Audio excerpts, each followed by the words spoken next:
Hey,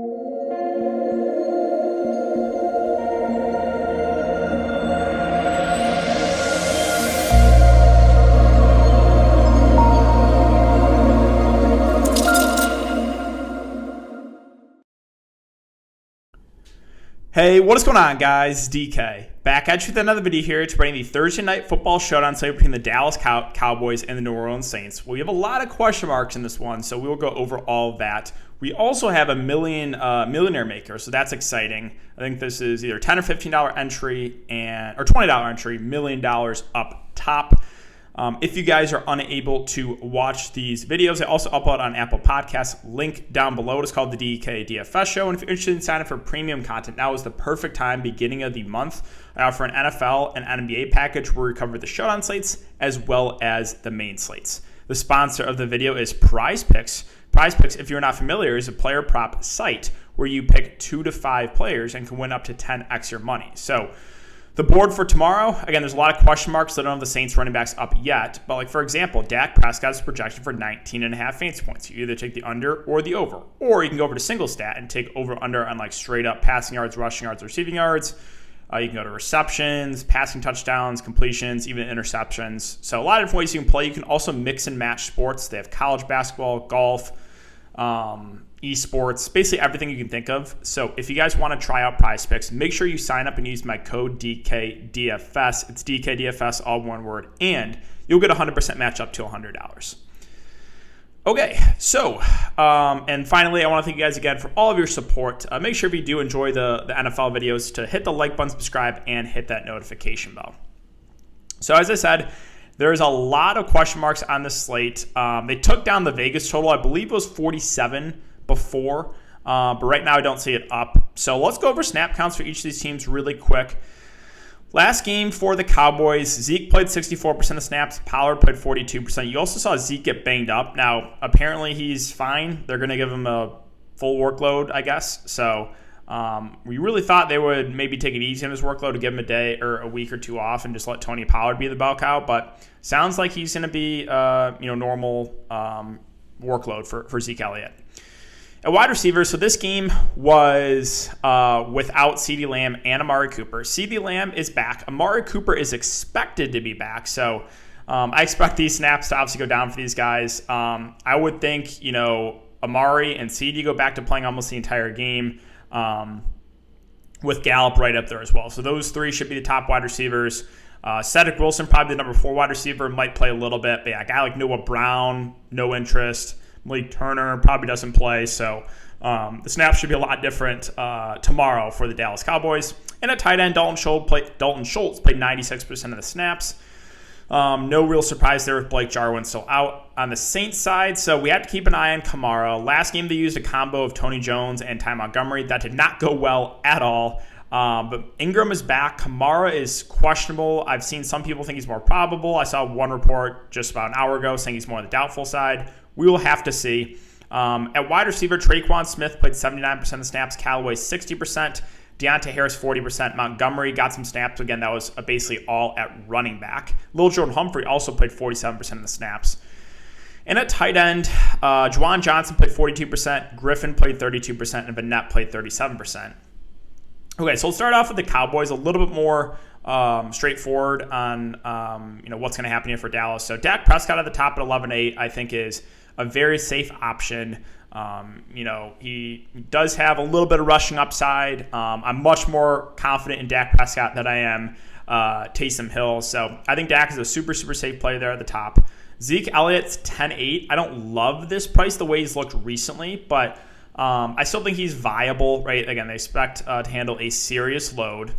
We'll see. Again, he's been banged up last few weeks, so don't think he's like a plug-and-play guy. CeeDee Lamb at 10K. He's feeling good to go. He was out because of concussion last week, so he's the wide receiver I always feel the best about for Dallas because you have Amari Cooper, who's just always injured. But yeah, I do like CeeDee a good amount. Amari Cooper is questionable. He's expected to be back. Now, I think I prefer CeeDee Lamb, even though he's a little more expensive, to Cooper. Now, let's just say this. If I knew for sure Cooper's going to make it through the full game, then I think you make the argument for Cooper. But again, he is just always banged up, whether it be an illness or a knee injury or hamstring. He's just always hurt. Tony Pollard at 7-8, I think is an intriguing play here. If you think the Cowboys are lying to us and Zeke is going to be limited, then you're going to want a lot of interest in Tony Pollard. Now, do I trust the Cowboys saying Zeke's going to get a full workload? I never really trust coach talk, so we'll see. I think Pollard's an interesting play here because he's looked pretty explosive out of the backfield. He's obviously a good pass catcher as well. Dalton Schultz, another, I think, super safe play. He's basically going to play the entire game. He's running a ton of routes, 8 and 7 targets last couple games.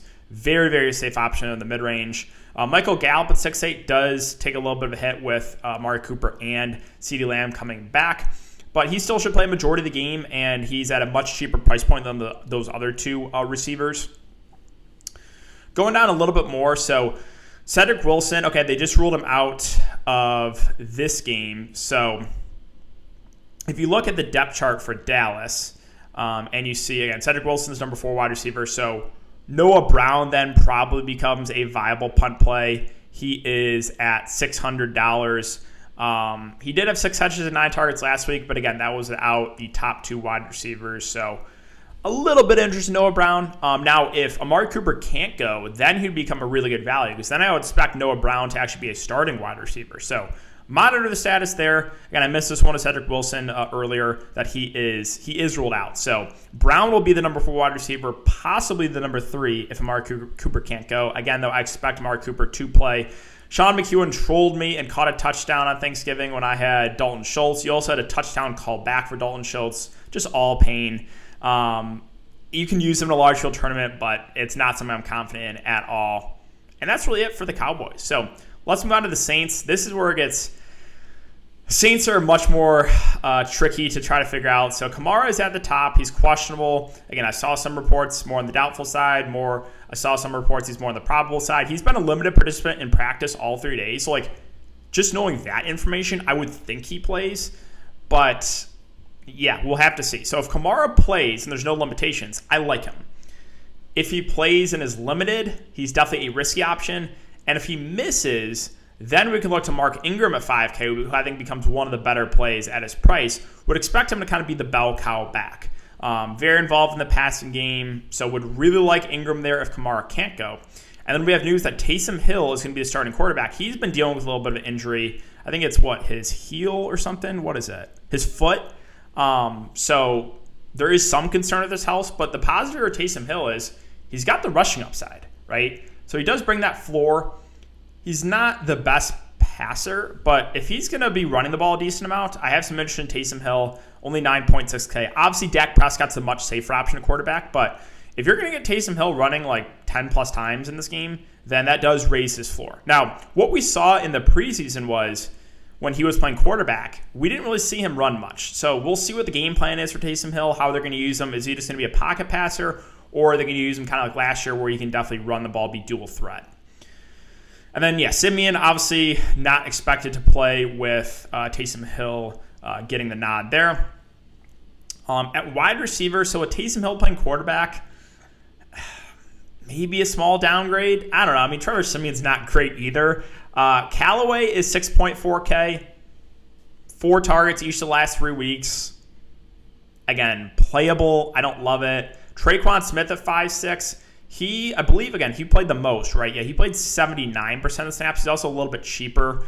Probably the wide receiver I feel the best about. We went over Ingram. Now, if Kamara is in, then Ingram is still playable, becomes a little bit riskier. Again, if Kamara's out, that's where Ingram becomes a really, really good play. And, Deontay Harris, who was handed a 3-game suspension, but he's appealing it, so he can still play, I guess. And he played, I believe it was the 3rd most amount of snaps, or Humphrey outsnapped him a little bit. So, he's got the big play upside, but definitely a lower floor. The kickers, again, always in play. Nick Vannett at 3.6. I think I would rather roll the dice on a Juwan Johnson, who's also cheaper, the better pass-catching running back. Now, or better pass-catching tight end. Now, Ty Montgomery played a lot at running back, but with Mark Ingram back, we'll see. If Kamara can't go, does Ty Montgomery play the backup, or is it going to be Tony Jones? I'm not sure. We'll probably get some sort of confirmation on that. But if like Ty Montgomery plays the backup running back, that boosts his floor a little bit because then you can get those dump offs, right? So keep an eye on that news. Like if Montgomery plays the backup running back, I think I would like him more than being like the number 4 wide receiver, right? And you have little Jordan Humphrey at 2.6, who did have 3 catches and 5 targets.